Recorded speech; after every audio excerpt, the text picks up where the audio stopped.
진행 중인 두 분, 우리 교제 중인 한 분, 인터뷰에 응해주셔서 감사합니다. 자, 우리 최 대표 같은 경우에는, 네. 지금 제가 좀 더 연장을 시키고 싶은데, 지금 또 미국 스케줄 네, 월요일날 미국 들어가야 돼요. 또 갔다 오면 또 인도 또 바로 나가셔야 되죠. 갔다가 인천에서 그냥 비행기만 바깥하고 간다 보면 돼요. 그럼 집에 갈 시간도 없으시죠? 집에 갈 시간도 없어요. 그럼 인천공항에 들어가 바로 또 인천공항에 비행기 들어와서 바꿔 타고 인도로 바로 나가는 거예요? 그러니까 시간대를 보고 시간이 조금 남으면 그냥 캡슐 호텔이라도 가서 한숨 자는 거고, 아니면 그냥 공항에서 노숙하다가 바로 가야 돼요. 뭐 어쨌든 간에 와이프 들어가기 전에 열심히 많이 다녀오십시오. 자, 어떻게 우리 이현 5번 지금 진행 중인데 그 가방 좀 빼주세요. 옆에 빼놓으십시오.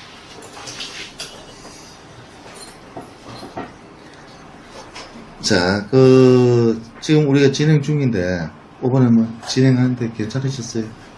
예, 괜찮으셨던 것 같아? 저는 정신없죠. 자, 지금 안 그래도 지금 제가 좀 여쭤보고 싶은 게 있어가지고 사실은 생각할 틈도 없었어요. 제가 지금 바로 나눠드렸기 때문에 지금 우리 최 대표 같은 경우에는 네. 이 결혼 결정하기 전에 이미 한국에서 많은 공부를 하셨잖아. 또 많이 1년 알아봤고. 이상 자료 조사를 했어요. 그러니까 고민도 많이 했었고. 제가 얘기를 나눠보니까 너무 많이 알고 있어가지고 섬뜩한데, 사실 이 웬만한 업체 사장들 같으면은 오줌 지릴 정도로 지금 너무 많이 알고 있어가지고 어쨌든 간에 좀 업체 관계자들로서는 좀 꺼려지는 신랑이긴 합니다, 사실은. 근데 저 같은 경우는 꺼려질 이유는 전혀 없는데 사실 좋아요. 네. 저는 이렇게 많이 알고 오는 분들이 오히려 더 좋아요. 자, 지금 제일 많이 알아보신 최 대표께 제가 먼저 한번 여쭤볼게요. 업체 선정에서 가장 중요하게 고려했던 점은 어떤 부분이에요? 일단 제일 중요하게 생각했던 건 진정성이고, 그리고 이제 이 업체를 선택을 했을 때 제가 과연 이 결혼 생활을 행복하게 유지를 할 수 있을지, 그리고 이제 이 신부들을 어떻게 관리하는지, 그게 가장 중요하게 생각했었고요. 그리고 이제 거기서 덧붙이자면 결혼의 정석을 선택한 이유 중에 이제 몇 가지 이유가 있는데, 처음에 관심을 가진 건 교육 영상이었습니다. 교육 영상이었고, 그리고 그 교육 영상을 보면서 이제 신부들이 뭔가 이제 잘못돼서 신부들이 이제 탈락하는 그런 과정에 대해서도 숨김없이 오픈을 하고, 그게 이제 생각하기 나름이지만 업체 입장에서는 그게 약점이 될 수 있습니다. 약점이 맞아요. 될 수 있는 거를 큰 장점이 될 수 네. 있어요. 오픈을 한다는 것 자체가 일단 진정성이 있다고 느꼈고요. 여러 가지 이유 중에 제일 큰 게 일단은 수치상으로 따지자면 재진행률입니다. 재진행은 업체에서는 무조건 손해입니다. 어떻게 신랑한테 그러니까 추가비를, 예를 들어서 교육비나 이런 추가비를 받는다든지 추가비를 받는다고 해도 손해예요. 어차피 맞습니다. 비용 자체는 맞선에서 비용이 다 깨지는 건데, 그거를 손해를 감수하고도 재진행률이 이렇게 높아진다는 거는 그만큼 신부에 대한 관리가 철저하다고 밖에 못 보기 때문에, 그래서 저는 일단 결혼의 정석을 선택을 한 거고요. 맞습니다. 사실 이게 가면 갈수록 신부들이 영악해지다 보니까 재진행률은 오히려 더 올라가요. 일례로 어제 약 한 달 조금 넘게 교제하셨던 분 어제 들어오시면서 바로 공항에서 여기 사무실로 들어오자마자 그 신부의 진정성이 없다는 판단 하에 그 신부는 바로 퇴출 조치하고 오늘 바로 재마선을 시작을 했는데, 결과적으로는 아직 못 찾았습니다. 못 찾았는데, 그 신랑부는, 오늘은 시간이 더 이상 안 되고, 5번에 이제 단순히 와이프 보고 싶어 들어왔는데, 그 신부가 진정성이 없어서, 어제 바로 퇴출시킨 상황이기 때문에, 그래서, 그 신부 때문에라도 어쨌든 간에 좀 잘해주고 싶었는데, 그 신랑분이 더 이상 연장이 안 돼요. 그래서, 일단 내일 나갔다가, 나중에, 다시 시간 좀 잡아가지고 다시 들어오셔가지고 진행하기로 했습니다. 진행하기로 했고 일단 어차피 요 끝나고 식사할 때 제가 따로 부를 거예요. 같이 같이 모여서 같이 식사하고 정보 교류도 할 수 있게끔 그렇게 할 거예요. 그렇게 할 건데 또 보면 우리 그 결혼 정석이 외부인들이 보일 때는 와 비용이 이 결혼 정석 왜 이렇게 비싸냐 이렇게 비용이 비싸다는 말이 많아요. 근데 이에 대해서 그 업자들도 다른 업체들도 보통 결혼 정석을 공개할 때 많이 쓰는 게 야 결혼 정석은 너무 비싸 하는 것도 무슨 2천만 원이야 이렇게 얘기를 많이 하는데 그 부분에 대해서는 어떻게 생각하세요? 최 대표께서는 속성인데도 2천만 원 하는 데도 있습니다. 단순 계산으로 제가 말씀을 드릴게요. 그러니까 단순 계산으로 했을 때 결혼 정석은 결혼 비용이 1,400, 교육비가 300, 그리고 사후관리 300입니다. 그래서 합이 2,000이에요. 근데 타 업체 기준으로 봤을 때 교육비 포함해가지고 싼 데는 한 1,300까지 나오는 데가 있습니다, 실제로. 근데 적어놓기는 그래 적어놨는데 거기서 이제 신랑이 왔다 갔다 하면서 쓰는 경비, 총괄 경비를 봤을 때 제가 뽑은 경비는 미니멈 3,500에 맥시멈 4,000입니다. 실제 정확합니다. 실제 국제 결혼하는데 자기가 3번을 들어올 경우에는 3,500, 그 이상 들어올 경우에는 4,000 정도의 비용이 소모가 됩니다. 정확하게 제가 뽑았다 보고요, 이거는. 그리고 이제 타 업체하고 비교를 했을 때 교육비 300은 어딜 가나 대동소이합니다. 업체 비용 1,400, 어느 업체든지 큰 차이가 없어요. 실제로 사후관리 300을 빼면은 다른 업체에서 내놓는 슬로건이랑 금액 차이는 100만원 미만입니다. 평균적으로 봤을 때 100만원 미만인데 일을 진행하는 방식이나 그리고 퀄리티를 봤을 때는 아예 비교조차 안 되고요. 지금 현재 제가 결혼의 정석을 선택해서가 아니라 약 15개 정도의 업체를 상담을 받고 그 중에 10개 업체는 상담을 한 지 몇 분 안 돼서 제가 그냥 자리를 털고 일어났습니다. 그리고 지금도 연락 오는 업체들이 있고요. 제가 지금 진행하는 걸 모를 테니까 거기서 이제는 알겠죠. 그렇지. 이게 영상이 올라가면. 그런데 이 국제결혼 준비하는 신랑님들도 이제 준비를 하고 계시는 분들이 아셔야 되는 게 돈 주고 뭐 이제 국제결혼을 한다? 그 생각하면 하면 안 됩니다, 이거.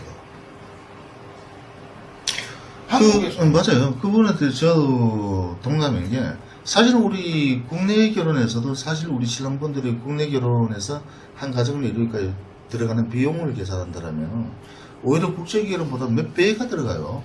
그러면 그것도 그 사가지고 하는 건가요? 예전에 수치가 그러니까 이제 이게 그 뭐 설문조사 했는 거에서 나오는 걸 보면은 2년 정도 연애를 하고 결혼을 하는 사람들이 결혼식 비용까지 했을 때 들어가는 비용은 약 5천만 원 정도가 들어갑니다. 연애 비용하고 결혼 비용을 합했을 때 평균적으로. 아마 미니멈이지 않을까 싶습니다. 예, 미니멈입니다, 이거는. 딱 순수 결혼식 비용까지입니다, 그게. 근데 거기에 부과되는 비용들이 있지 않습니까? 결혼식 비용까지인데 여기에 웨딩 촬영이니 뭐니 뭐 들어가는 순간 2, 3천만 원 더 올라갑니다. 근데 이런 그렇죠. 걸 빼고 수치상으로 나와 있는 것만 연애할 때 다들 아실 거예요. 연애하면은 한 달에 100만 원 가지고 연애하기 힘들어요. 데이트 하더라도. 일주일에 2번 만난다. 한 번 만나면 2, 30만 원 우습게 나갑니다. 밥 먹고 차 마시고 기름값 쓰고 하면은 2, 30만 원 우습게 나가요. 맞아요. 본인은 맞습니다. 시간이 음. 것 같습니다. 맞습니다. 그리고 그 아까 승민 씨가 비용이 비싸다는 부분에 대해서 그 속성결혼과의 차이가 아니겠느냐라는 얘기를 했는데 그 얘기도 맞아요. 사실은 이 속성결혼인 경우에는 사실 뭐 어디 밖으로 크게 나갈 일이 없어요. 왜냐면은 마സം 끝나고 그 다음에 뭐 결혼식하고 나면 그 다음부터는 계속 신랑 신부 방에 같이 있도록 만들어주면 되기 때문에. 근데 저희 같은 경우에는 원칙 한 방에 들어갈 수가 없습니다. 들어갈 수가 없기 때문에 일단 오전에 신부 만나서 저녁에 헤어질 때까지 우리 스태프들하고 계속 같이 붙어 다녀야 되고 그렇다고 신랑 신부가 그냥 가만히 어디 한 군데 앉아 있을 수는 없는 거예요. 그러면 이 신랑 신부들이 같이 허심탄회하게 얘기도 할 수 있어야 되고 또 서로 가벼운 스킨십고 손도 잡고 어디 같이 공원도 산책하고 놀러도 다닐 수 있어야 되고 영화관에 가든 뭐 우리 영상에 나오다시피 워터파크를 가든 어디를 가든 항상 움직여야 되는 거예요. 사실 거기서도 지출이 많이 돼요. 근데 그런 부분들은 전부 간과를 하는 거죠. 그 이제 한국의 신랑들이 생각할 때는 결혼정석이나 타업체나 즉 안 와봤기 때문에 그게 안 보이는 거죠. 그거를 실제로 자기가 이제 국제결혼을 할 생각이 있으면은 자기가 시간을 투자를 그만큼 해야 됩니다. 시간을 그만큼 투자를 해서 정보를 모으고 아는 만큼 좋은 결과가 나와요. 이거는. 자기가 공부한 만큼 좋은 결과 나오고 제가 와서 대표님하고 상담했을 때도 대표님도 이제 어떻게 보면 진짜 조금 놀랄 정도로 제가 많이 알고 있다고 하셨잖아요. 저도 이거를 하루아침에 한 게 아니라 이걸 찾아보고 이게 이상하면 여기서 다른 걸 또 찾아보고 그리고 이거 비교 분석을 하고 스스로 이제 그냥 시간 날 때 보는 겁니다. 아니 이게 사실 어느 정도 공부를 하더라도 하노이 쪽에 왕마담이 몇 명 정도 있는지 호치민에 몇 명 정도의 왕마담이 사실 이런 거는 알 수가 없어요. 네. 알 수가 없는데 그것까지 갑하고 있는 부분에 대해서 사실 제가 좀 많이 놀랐어요. 놀랐는데 아 정말 공부를 하긴 좀 많이 했구나. 그래서 제가 몇 가지를 물어봤을 때 일반 신랑분들은 절대 알 수 없는 내용을 몇 가지를 물어봤을 때 바로 즉답이 나오는데 사실은 그게 오답이 아니었어요. 정답이었어요. 그래서 제가 제일 놀랐었던 거고. 그래서 사실 인터뷰 제가 요청을 했던 것도 사실 그런 부분 때문에 왜 어차피 공부를 많이 했기 때문에 그래서 더 한국에서 국제 결혼을 준비하는 분들에게 좀 더 도움이 되지 않을까. 그래서 제가 인터뷰를 따로 요청을 했던 거예요. 근데 이렇게 같이 다 응해 주셔서 감사합니다. 저도 공부까지는 아닌데 유튜브 보면 많이 나오잖아요. 유튜브 그 업체에 많이 나오죠. 유튜브도 보고 저는 심지어 홈페이지 있나 없나 확인하고 들어가서 금액도 알아보고 막 했었거든요. 몇 그래요? 군데 안 해봤는데 근데 이 업체 정석하고 다른 업체를 비교했을 때는 정석이 비쌀 수밖에 없죠. 몇백 차이긴 한데 실제로 이렇게 와서 진행을 하다 보면은 이게 이 정도가 적당한 것 같구나 생각이 들고 그리고 또 현장에 와보면 다 보이잖아. 다른 그리고 업체들하고. 제 아는 지인이 개별로 했어요. 개별로 그 이제 친구의 개인 소개로. 친구 소개로 해갖고 그쪽에 이제 올해 한 10년 넘게 사시는 분이 있으세요. 베트남 분이 그분 소개로 해갖고 어떻게 했어요 결혼을. 근데 토탈 개인으로 했는데도 한 2,200 썼다고 하더라고요. 다 포함해서. 그렇게 그걸 생각해 보면은 결혼이 정석이 비싼 게 아니구나 생각이 들어요. 요거를 제가 조금 말씀을 드려도 될까요? 지금 이제 개인으로 하셨는데 2,200 정도가 들어갔다고 하셨는데 그 정도면 비용이 상당히 적게 들어간 거예요. 개인으로 했을 때. 개인으로 하게 되면 아마 2,200 얘기한 거는 네. 그분이 지금 신부가 들어갔어요? 지금 한국에서 와서 산지 한 12년? 그 소개해 주신 분? 아니요. 아니, 지금 진행하는 분. 진행해서 결혼하신 분.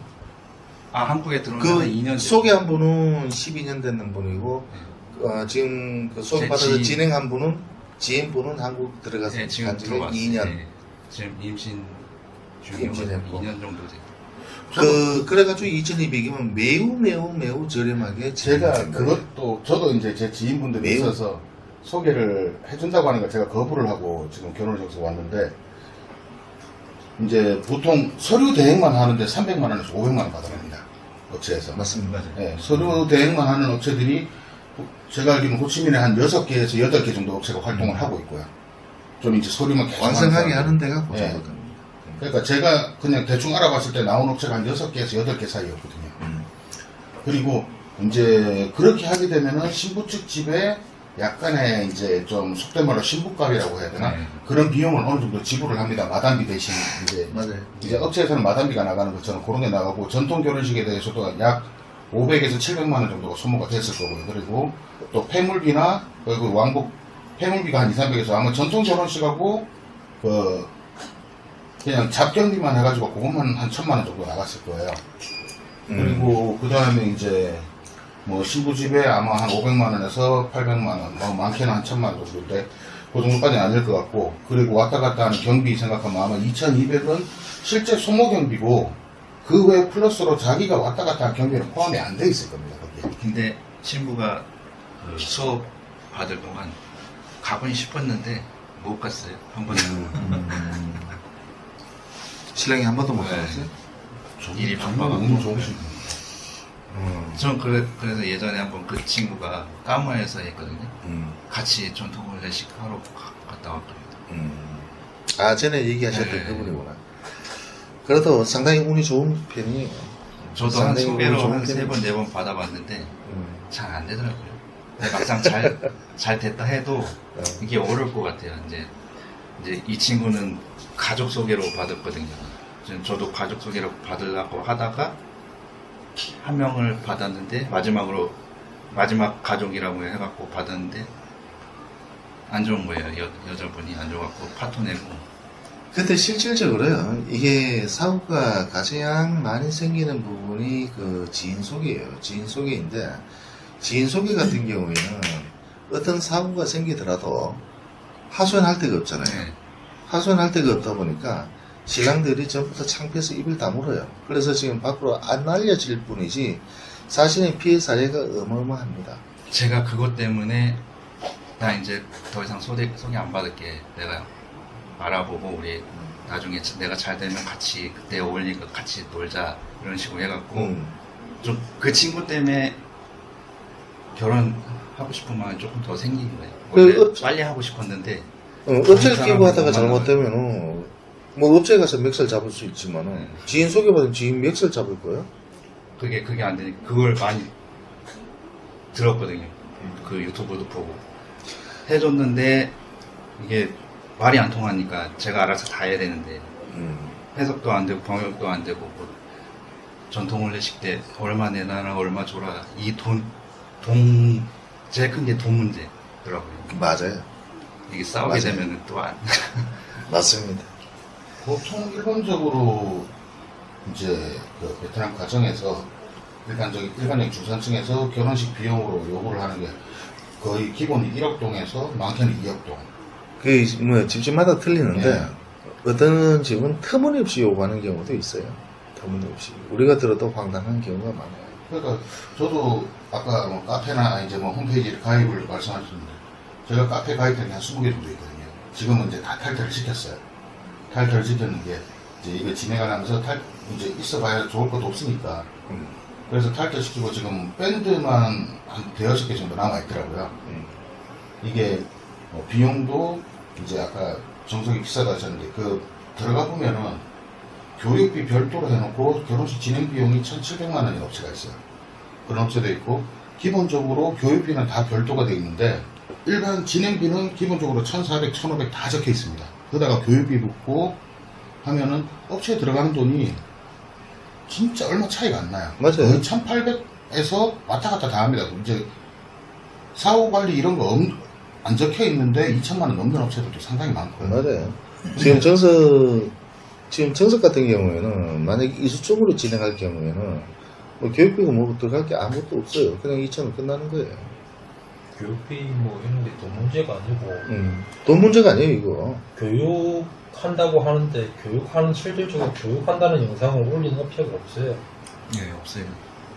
제가 그래서 재작년에 대표님을 보고 푹 빠졌어요. 감사합니다.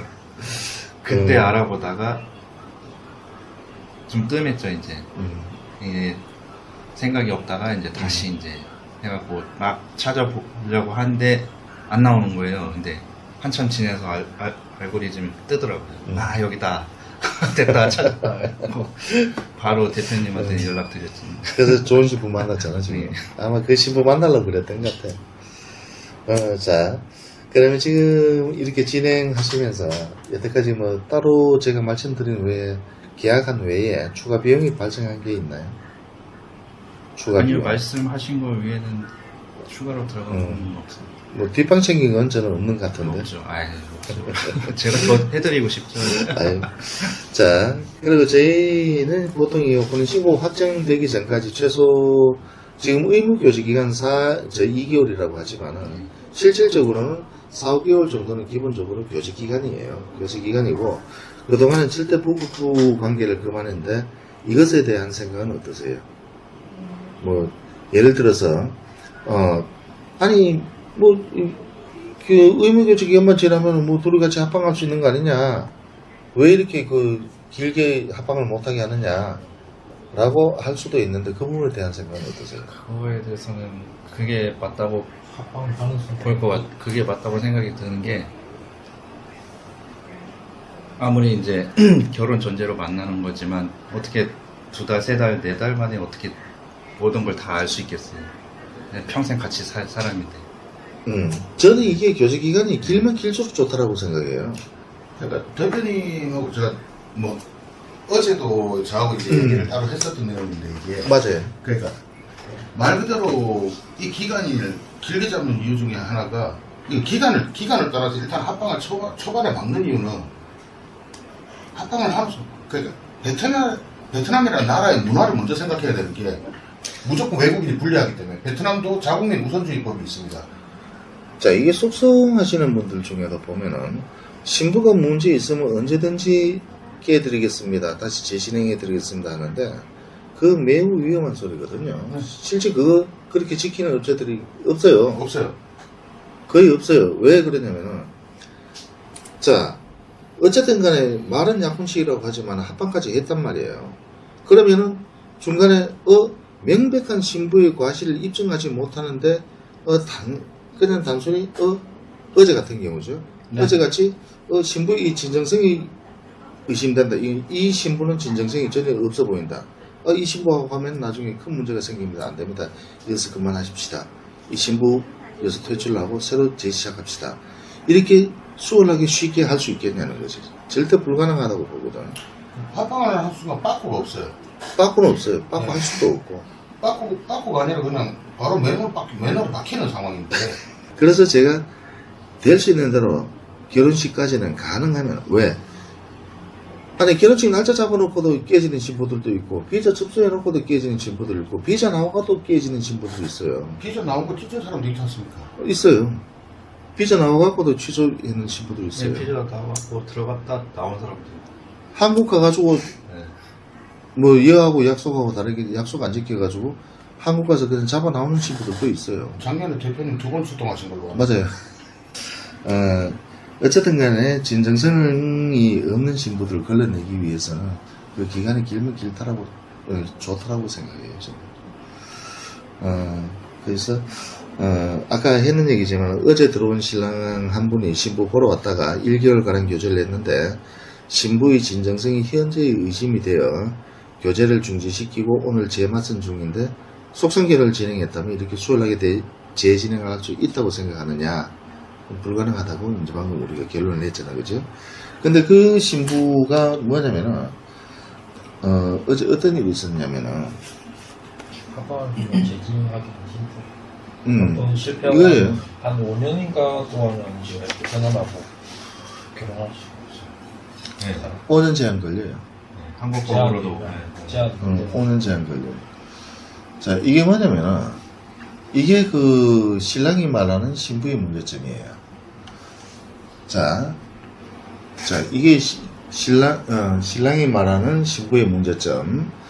본인은 큰 문제 없다고 생각하지만 사소하게 얘기했을 때, 절대 사소한 게 아니에요. 신랑은 큰 문제는 아니라고 생각하기 때문에 나한테 지금 얘기를 안 한 건데, 첫 번째, 문자의 답장이 늦다. 이 문제죠. 두 번째, 본인이 연락이 없으면 신부가 먼저 연락을 하는 게 없다. 이런 거 빨리 나한테 얘기를 해야 돼요. 세 번째, 영상통화를 하려고 하면 하지를 않는다. 신부 말은 전에 남편이 엄마의 인상이 세다는 말을 한 적이 있는데 그때부터 영상통화를 하기가 꺼려진다. 이거는 핑계입니다. 네 번째, 어제 공항에서 신랑이 그러면 그때 교제 개시 시작하고 나서 신랑이 처음 들어와요. 처음 들어오는데 공항에서 사실 1개월 반 가까이 이제 교제하다 신랑이 들어오면 반가울 거 아니에요. 원칙은 15번에 마중 나올 때 어제 반가워요. 같이 왔는데 반가워해야 반가워하잖아. 무표정에 손도 안 잡고 아니 본인 저요? 신부 네, 반가워하지. 저는 반가워해도 근데 이 신부 어땠어요? 완전히 네, 그냥 목소리 무표정에 같았지. 남부듯이. 저번에 같이 들어왔구나. 네, 같이 남부듯이 신랑이 손 잡으려고 하면은 이렇게 빼고. 네. 그러니까 공항에서 들어올 때 만나면서 보니까 신부 표정이 너무 경직되어 있더라. 그래 어제 같이 봐서 왔지. 자, 신부가 말하는 신랑의 문제점. 자, 이 신부는 원래 내성적이고 교제 경험이 거의 없어요. 자, 이제 요거는 내성적인 교제 경험이 거의 없다라는 거는 우리 기숙사에 생활하면서 우리가 나온 데이터예요. 자, 첫 번째. 남편이 이제 언제 키스하냐, 언제 합방하냐, 이걸 문자로 물었었다. 사실 그것 때문에 많이 불안하다. 근데 이걸 알아보니까 신부가 너무 표현을 안 하고, 문자도 너무 안 하고 하니까, 야, 우리는 도대체 언제 키스하냐? 우리는 도대체 언제 부부 관계를 하냐? 이렇게 했는 건데, 물론 이 번역기가 하다 보니까 바로 직역이 돼버리니까, 이런 장난식으로 오해가, 했는데 그렇지, 오해가 사는 거예요. 자, 두 번째, 엄마에게 인상이 쓰이고 무섭다. 문자상으로 한국 입국 며칠 뒤인데 시골 가서 영상도 안 되고 등등등등. 이게 무슨 소리냐면은 남편 입장에서는 신부가 시골만 내려가 보니까 영상통화도 안 되고 전화통화도 안 되고 문자를 줘도 답장도 없고 그러니까 이제 시기질 나지. 남편 입장에서는. 요새 그런 데가 어딨어. 정말 거짓말입니다. 거짓말이지. 요새 이런 게 어딨어. 까먹고 그 청고속 시골 갔는데 그 로컬 사람들은 다 영상통화 잘 아니 요새 잘 된다니까. 내가 지금 거짓말이라고 그러잖아. 베트남 전역에 영상통화 안 되는 데는 없습니다. 네. 몇 년 전까지는 그런 데가 있긴 있었어요. 근데 지금은 다 잘 터져요. 똥이에요. 세 번째, 시골 가면서 멀미가 심하고 힘들어서 남편의 문자를 확인 못했는데 나중에 남편의 문자에 이미 돈도 많이 들어갔고 결혼해야 된다 라는 문자에 사실 정남이가 많이 떨어졌다. 그 이제 남편이 야 지금 우리 돈 쓸 거 다 썼어. 응? 그러면 이제 결혼할 수밖에 없어. 나는 이번에 결혼하느라고 돈 다 썼어. 이제 난 돈 더 이상 못해. 그럼 결혼해야 돼 우리. 물론 남편은 농담이지. 근데 이게 직역이 될 수밖에 없지. 번역기 있으니까. 이게 때가 있고 뉘앙스 전달이 안 되는데 이런 거 함부로 신랑들래 진짜 한 번 더 얘기하는데 이런 농담하지 마. 이거 번역기는 뉘앙스 전달을 못해요.